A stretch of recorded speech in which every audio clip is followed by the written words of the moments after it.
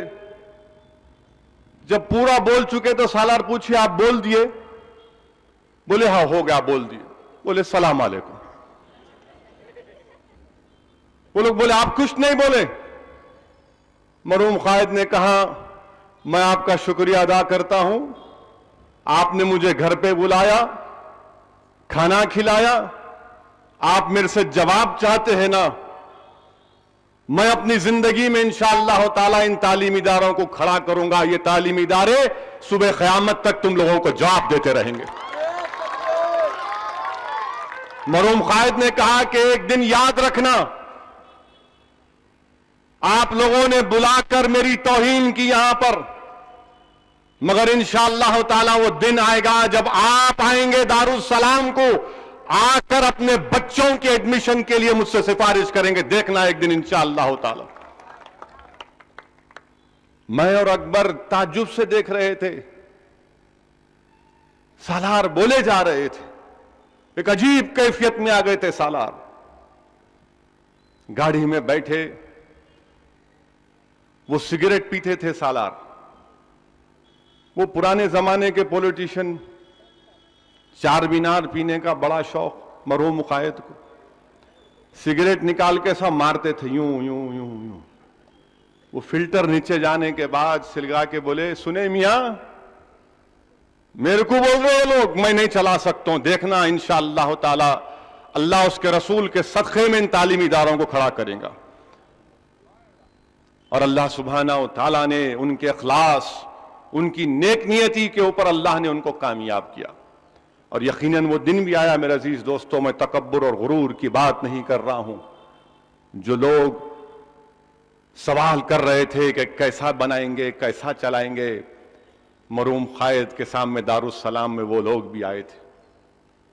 اور سالار ملت نے کہا کہ یاد رکھو، اس جماعت کو مضبوط کرنے والوں میں بڑے بڑے اولیاء اللہ کا ہاتھ ہے، اس جماعت کو مضبوط کرنے میں غریبوں کا ہاتھ ہے، اس جماعت کو مضبوط کرنے میں لوگوں نے اپنا خون پسینہ بہایا، اس جماعت کو ٹھہرانے کے لیے نوجوانوں نے اپنی جان اور مال کی قربانی دی، اس جماعت کی ترقی کے لیے کامیابی میں ٹھہر ٹھہر کر ہماری ماں اور بہنوں نے اپنی انگلیوں کو سڑا دیا گرمی میں ٹھہر ٹھہر کر، بھوکا رہ رہ کر.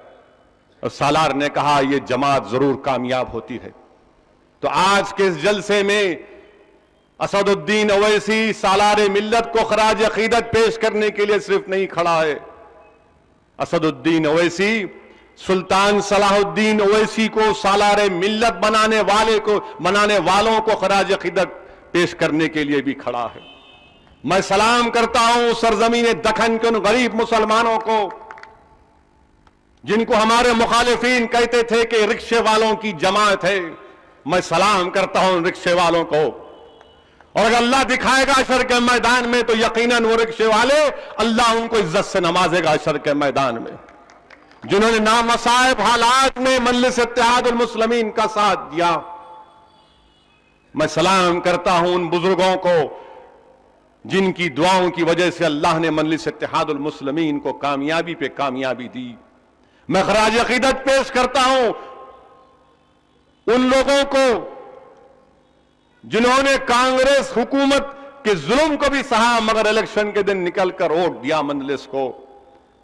آج کے اس خلوت میدان میں مجھے مہاجرین کیمپ کی ہمارے حنیف صاحب کی والدہ کا بھی قصہ یاد آتا ہے کہ جس نے موجودہ اس وقت کے سٹنگ چیف منسٹر کے خلاف سالار ملت کا ہاتھ پکڑ کر انتخابی مہم میں حصہ لیا. میں سلام کرتا ہوں اس مرحوم اماں کو، میں سلام کرتا ہوں، خراج عقیدت پیش کرتا ہوں مجلس اتحاد المسلمین کے عظیم سپاہیوں کو، ان عظیم بزرگوں کو جنہوں نے سالار ملت کے ساتھ کھندے سے کھندا ملا کر اس جماعت کو مضبوط کیا.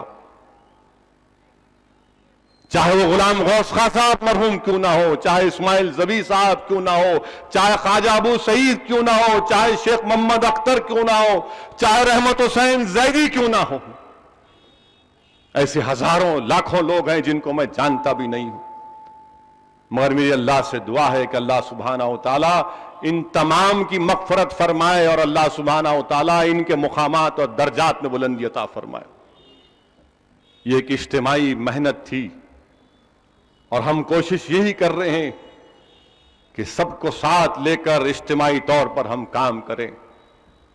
1960 میں مرحوم قائد نے بلدیہ کے الیکشن میں کامیابی حاصل کی، ملے پلی سے کامیابی حاصل کی۔ 62 میں مرحوم قائد پہلے ایم ایل اے بنے اور اس کے بعد اللہ نے مرحوم قائد کو کامیابیوں پہ کامیابیاں عطا کی۔ کیا ہم کو پیغام ملتا ہے سالار ملت کی زندگی سے؟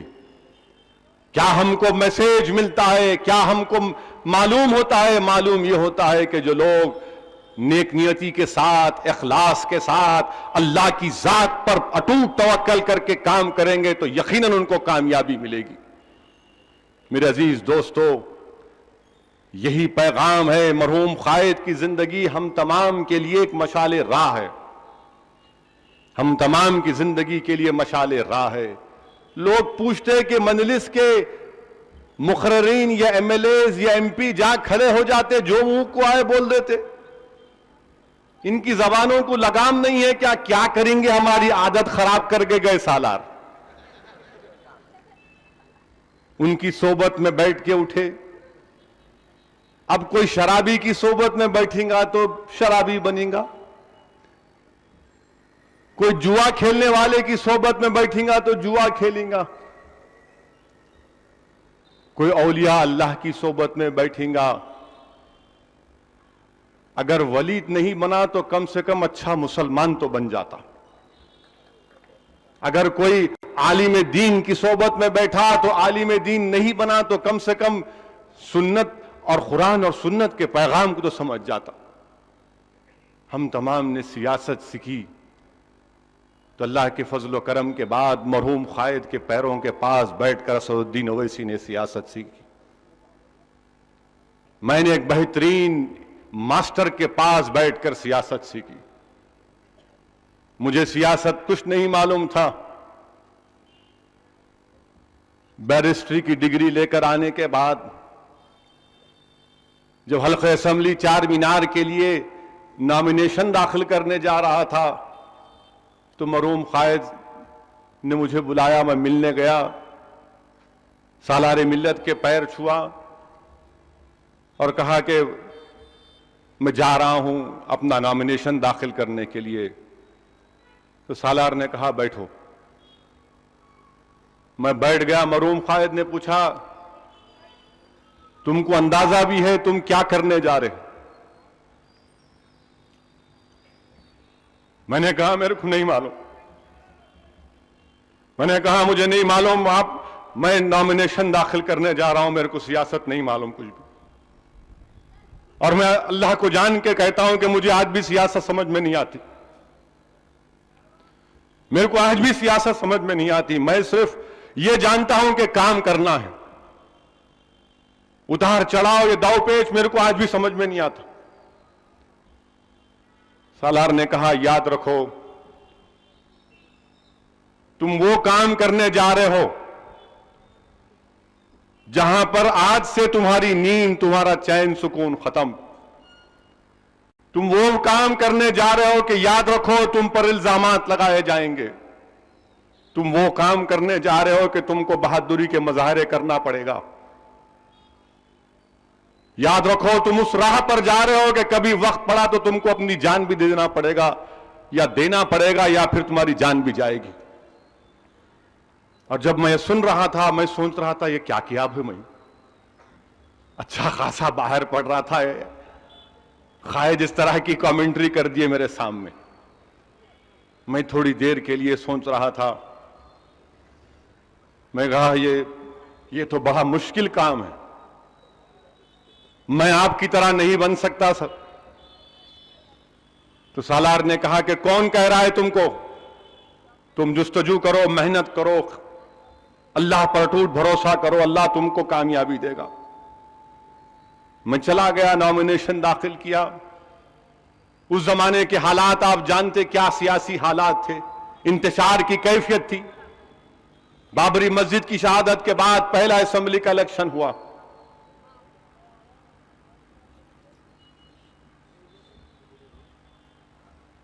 میں اکیلا ایم ایل اے بنا، اور جب میں سٹی کالج میں کاؤنٹنگ ہو رہی تھی، ہمارے ساتھ ہمارے غفار میاں تھے، سابقہ رکن بلدیہ جلال کوچے کے ہمارے سید صاحب، مرحوم سید صاحب۔ مجھے سمجھ میں نہیں آ رہا تھا، میں گھر چلا گیا، جا کر سالار ملت سے ملاقات کیا تو سالار ملت سو گئے تھے۔ میں جا کر کھڑے ہو کر ان کے پیر چھوا اور ان کو اٹھایا، کہا کہ میں جیت کر آیا ہوں اور مجھے سمجھ میں نہیں آ رہا کہ میں کیا کروں، اب صرف ایک ہی ایم ایل اے کامیاب ہوا۔ میری آنکھوں میں آنسو تھے، میں پریشان تھا۔ مرحوم قائد نے کہا یہ رونا چھوڑو، جاؤ، اگر عشاء پڑھے تو سو جاؤ، نہیں پڑھے تو عشاء پڑھو، سو جاؤ، صبح میں بات کریں گے۔ میں بولا یہ کیا ہے بھائی، مگر حوصلہ عزم تھا، سالار ملت کا اتنا بڑا حوصلہ تھا کہ اتنے بڑے حالات کے باوجود بھی میرے قائد نے کہا جاؤ صبح بات کریں گے۔ اور اس زمانے میں سگریٹ پیتا تھا، اب چھوڑ دیا الحمدللہ، حرام ہے نہیں پینا، میں غلطی کر کے بول رہا ہوں آپ کو۔ صبح سالار نے کہا کہ دارالسلام چلیں گے، میں بولا ہے ہی نہیں کوئی، اب بولے چلو تم گاڑی بیٹھو۔ میں اور مرحوم قائد دارالسلام کو گئے تو دارالسلام میں مجلس کے اراکین میں بھی بڑی تکلیف تھی، رنج تھا، غم تھا۔ میں مرحوم قائد اور اس وقت ایک دارالسلام میں مرحوم رزاق صاحب کام کرتے تھے، تو سالار ملت اور میں بیٹھتے تھے، سامنے لوگ بھی ذرا کم آتے تھے، تو 8-10 دن تک صرف 3 یا 4 لوگ آتے تھے۔ وہ 8-10 دن مرحوم قائد نے مجھے بٹھا بٹھا کر سیاست یہ ہے، سیاست یہ ہے، سیاست یہ ہے، سیاست میں یہ کرنا، سیاست میں یہ کرنا، مجلس کو اس طرح مضبوط کرنا، مجلس کے لیے یہ کام کرنا۔ اگر وہ 8 دن اسد الدین اویسی کو نہیں ملتے قائد کے ساتھ تو اسد الدین اویسی اتنا بھی نہیں سیکھ سکتا تھا۔ اللہ کی مصلحت اللہ جانتا ہے، صحیح کہتے تھے بزرگ۔ مرحوم قائد نے سمجھایا اور مرحوم قائد نے کہا کچھ نہیں ہوتا، یہ زندگی کے اتار چڑھاؤ آتے ہیں، نشیب و فراز آتے ہیں، حوصلہ اور کو اپنے بلند رکھو، انشاءاللہ تعالی سب حالات صحیح ہوں گے۔ مرحوم قائد نے محنت کروائی ہم سے، اتنا محنت کروائی کہ مجھے یاد ہے 94 سے 99 کی جو میں نے محنت کی، میں شاید دوبارہ زندگی میں اس طرح کبھی محنت نہیں کر سکتا۔ اتنی محنت مرحوم قائد نے کرائی، سمجھایا یہ بولو یہ بولو۔ میں تو کوئی مقرر نہیں تھا، نہ آج بھی ہوں، خواہ ٹی وی والے میری تقریر دکھا دکھا کے میرے کو پاپولر کر رہے، خواہ دکھاتے میرے کو، مگر مرحوم قائد سکھاتے تھے۔ آپ کو یاد ہوگا جو بزرگ بیٹھے ہوئے یہاں پر میری بات سے متفق ہوں گے کہ کئی مرتبہ اسد الدین اویسی اپنی تقریر میں اگر کوئی غلط بات بول دیتے تھے تو سالار ملت کھانستے تھے۔ ان کا کھانسنا بھی ایسا ہوتا کہ شیر پکار رہا، یعنی اشارہ ملنا کہ اب ختم کرو، غلط بول رہے۔ عزیز دوستو، اس قائد نے بڑی محنت کی، بڑی بڑی قربانیاں دی۔ سالار ملت نے آندھرا پردیش کے اضلاعوں کا اتنا دورہ کیا، اتنا دورہ کیا۔ اللہ رحمت حسین زیدی کی خبر کو نور سے بھر دے کہ رحمت حسین زیدی صاحب 45-50 ڈگری گرمی میں گاڑی چلاتے تھے، حیدرآباد سے عادل آباد، حیدرآباد سے سرپور کاغذ نگر، حیدرآباد سے راما گنڈم، حیدرآباد سے بیدر، حیدرآباد سے گلبرگہ، جلسے کرنا، واپس آنا۔ مجھے اچھی طرح یاد ہے کہ جب اضلاعوں کے دورے کرتے اس زمانے میں کوئی ایئر کنڈیشن نہیں تھا، تو گرمی میں مرحوم قائد چادر لے کر گیسٹ ہاؤس کے سامنے آ کر بچھا کر سو جاتے چبوترے کے اوپر کہ نہیں میاں گرمی بہت زیادہ ہے، باہر آ گئے۔ بڑی محنتوں کے بعد یہ جماعت اس مقام پر پہنچی۔ میرے عزیز دوستو، اور اگر سالار کے زمانے میں سوشل میڈیا رہتا نا تو نہ کوئی اسد کو سنتا نہ اکبر کو سنتا، ان کو یاد کرتے تھے خالی۔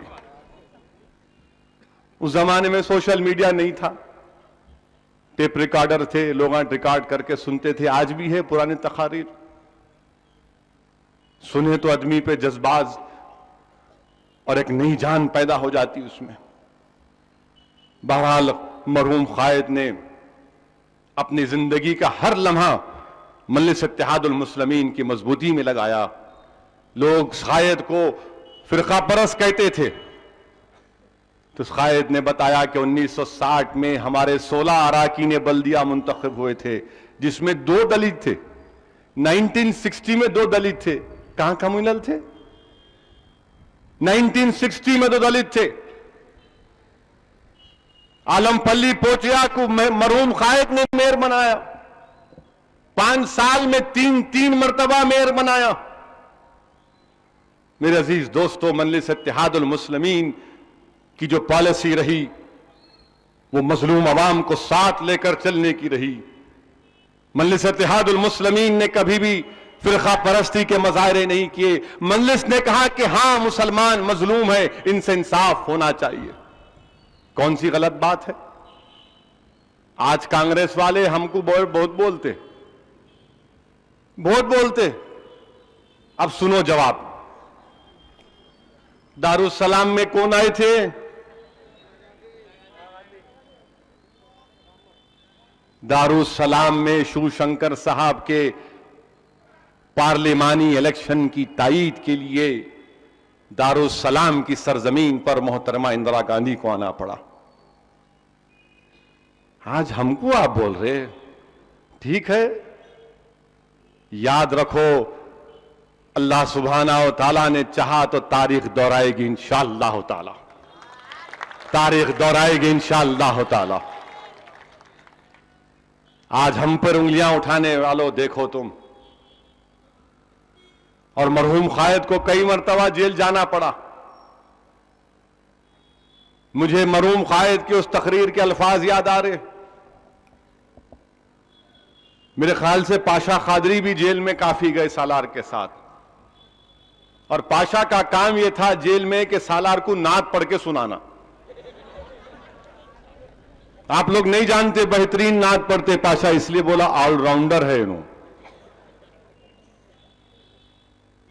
تو سالار جیل سے نکلنے کے بعد کسی جلسے میں تقریر کر رہے تھے، تو بولے ابھی جیل سے آیا، ان کے داماد تھے ہم فلاں کے، ابھی جیل سے آیا میں۔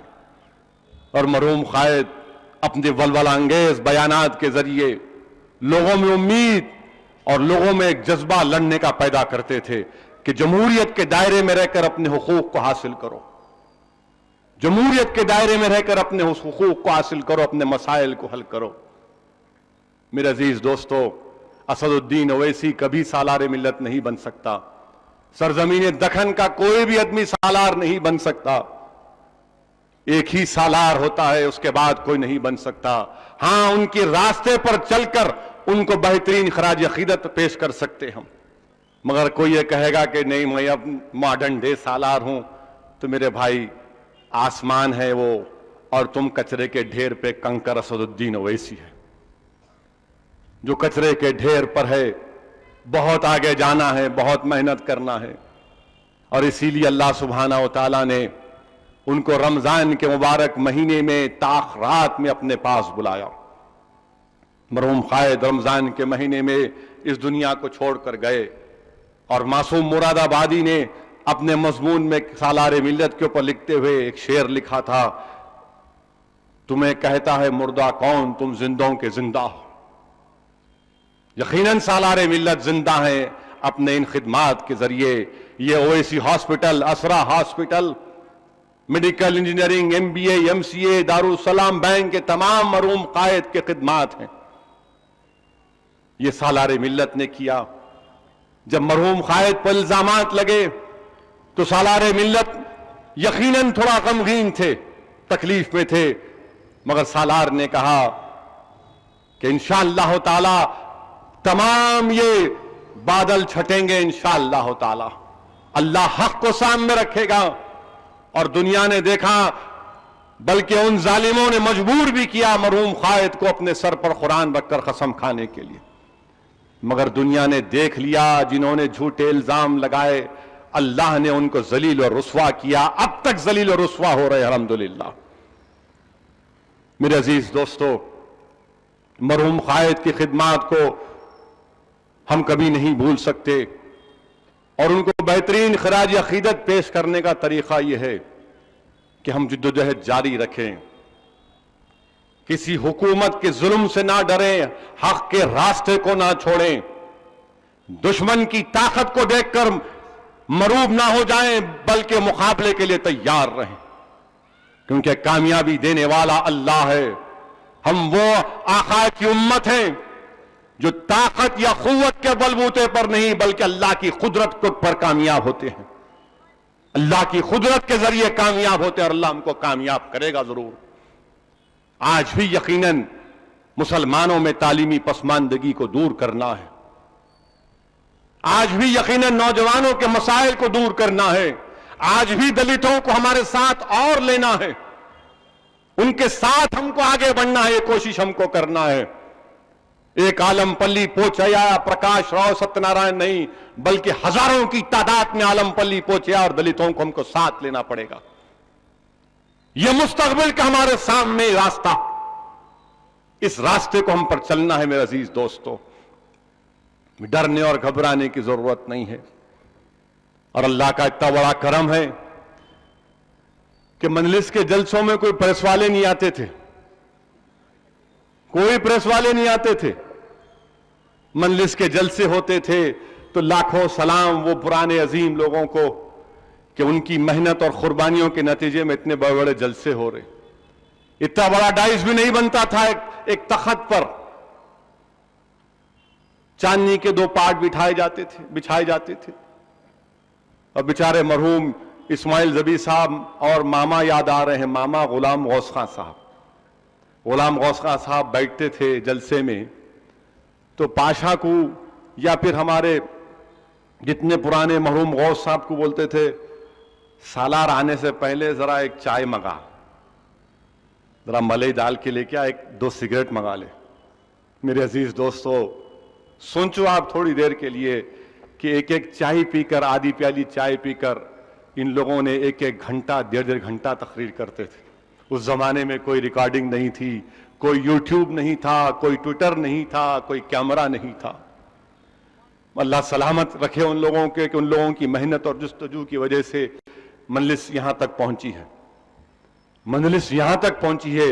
اب ہماری ذمہ داری ہے، اب نوجوانوں کی ذمہ داری ہے، بزرگوں کی ذمہ داری ہے. میری عزت دار ماں اور بہنوں کی دعاؤں کی ضرورت ہے کہ ہم اس کو اور آگے لے کے جائیں. اخبار والے نیوز ڈالتے ہی نہیں تھے، کوئی نہیں ڈالتا تھا نیوز. تو سالار نے کہا کہ یہ میرے جلسے میرا اخبار ہے، میری تقریر میری نیوز بنے گی انشاءاللہ تعالی. اور مرحوم قائد نے اپنے جلسوں کے ذریعے، لوگ آج بھی جانتے ہیں، بزرگ جانتے ہیں کہ اس زمانے میں جب الیکشن ہوتے تھے تو 10 بجے کی قید نہیں تھی وقت کی، تو سالار ملت رات میں 8 بجے سے صبح 3 بجے تک جلسے کرتے تھے. مجھے اچھی طرح یاد ہے مرحوم قائد کا پہلا پارلیمانی الیکشن کہ میں ایمبیسیڈر گاڑی میں سو جاتا تھا تو سالار کبھی حافظ بابا نگر کو گئے تو وہاں پر لوگ 8-10 بیٹھے ہوئے تھے. جیسا مرحوم قائد کی گرجدار آواز شروع ہوتی کہ اعوذ باللہ من الشیطان الرجیم پیروان امام مبین، تو ہزاروں کی تعداد میں لوگ نکل کے آتے تھے. مرحوم قائد کے اس الفاظ پر نہیں معلوم اللہ کا کیا کرم تھا، کیا کشش تھی اس آواز میں. لوگ بولتے کہ فخر ملت علیہ الرحمہ نے مرحوم قائد کو حضرت عبداللہ شاہ صاحب رحمت اللہ علیہ کے پاس لے کر گئے تھے، اس وقت کے بڑے بڑے اولیاء اللہ کے پاس لے کر گئے تھے کہ میرے بچے کے لیے دعا کرنا. بزرگ کہتے کہ حضرت شاہ قاسم ابو الولائی کی دعا بھی مرحوم قائد کے ساتھ. میرے عزیز دوستو، بزرگوں کی دعاؤں کی ضرورت ہے، اللہ والوں کی دعا کی بہت بڑی ضرورت ہے، وہی کامیاب اور کامران کرتی. 3 بجے رات تک جلسے. آپ سوچئے ہم ایک تقریر کر کے 3 دن تک تکلیف محسوس کرتے. کل دن بھر صبح 9:30 بجے سے رات میں 10 بجے تک ٹی وی چینلوں میں پھرائے میرے کو. ارے میں بولا چھوڑ دے بھائی, ایک کے بعد ایک, ایک کے بعد ایک. ارے میرا حلق سوکھ گیا میرا. بولے نہیں, اب بولو آپ, بولو آپ, بولو آپ. یہ بولے تھے, یہ کہیں کو بولے, وہ نہیں بولنا تھا, ایسا بولنا تھا. بولا ٹھیک ہے بولتا ہوں. جب میں سوچ رہا تھا کہ مرحوم قائد ایک ایک دن میں 12 جلسے ایک ایک جگہ پر 1 گھنٹہ 40 منٹ کی تقاریر کرنا. میرے عزیز دوستو, جب تک انسان میں کمٹمنٹ نہیں ہے وہ کام نہیں کر سکتے. آج آپ دیکھیے کہ سالار کی محنت کا نتیجہ ہے, وہ بزرگوں کی محنت کا نتیجہ ہے کہ آج میرے کو چھٹی میں لکھ کے دیے زی نیوز بھی یہاں پر ہے, انڈیا ٹی وی کے سنجے تیواری بھی یہاں پر ہے, A B P, ANI, TV9, Sakshi بھی ہے کہتے. Very good, I am lucky. پورے پورے آ گئے, سننے کو آئے شاید. اب کیا بولتے کینوں, اب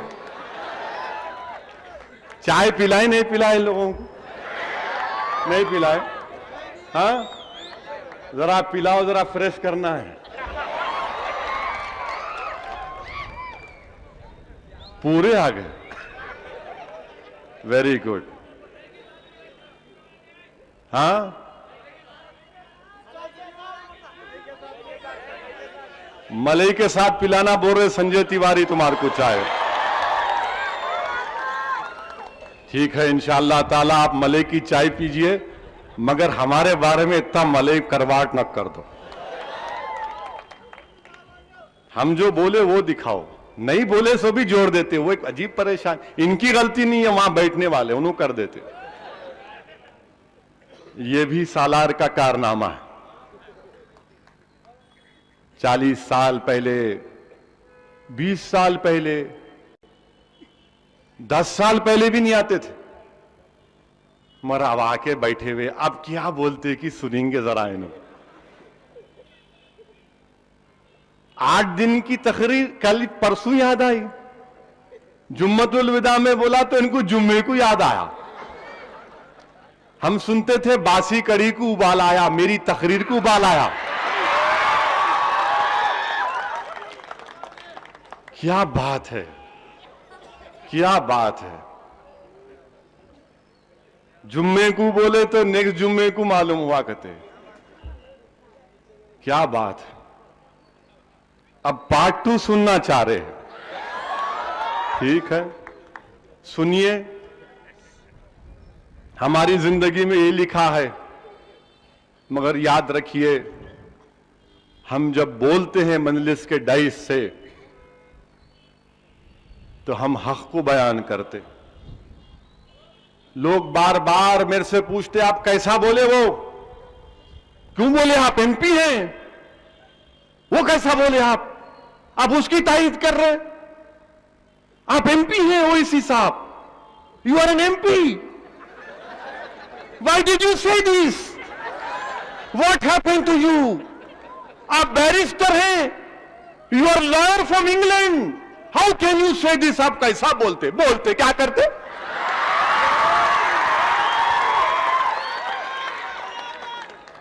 کیا پڑھے لکھے ہونا تو کیا گنگے ہو جانا. اس لیے سالار ہمارے کو MLA کا ٹکٹ دیے, اسی لیے سالار ہمارے کو بولے کام کرو. سالار بولے جان جیسا ہے ویسا مقابلہ کرنا, جو جیسا مقابلہ کرنا چاہ رہا ویسا مقابلہ کرو. زبان سے تو زبان سے, دوسرا بول تو دوسرا بھی, نو پرابلم. ہم ایور ریڈی ہے. مگر کیوں بولے نہیں, یہ کیسا بولے, ارے کیا بولے بھائی, نہیں کیوں بولے آپ. میں بولا بھائی وہ مکہ مسجد کی کیا پاشا 1.5 گھنٹے کی تقریر تھی,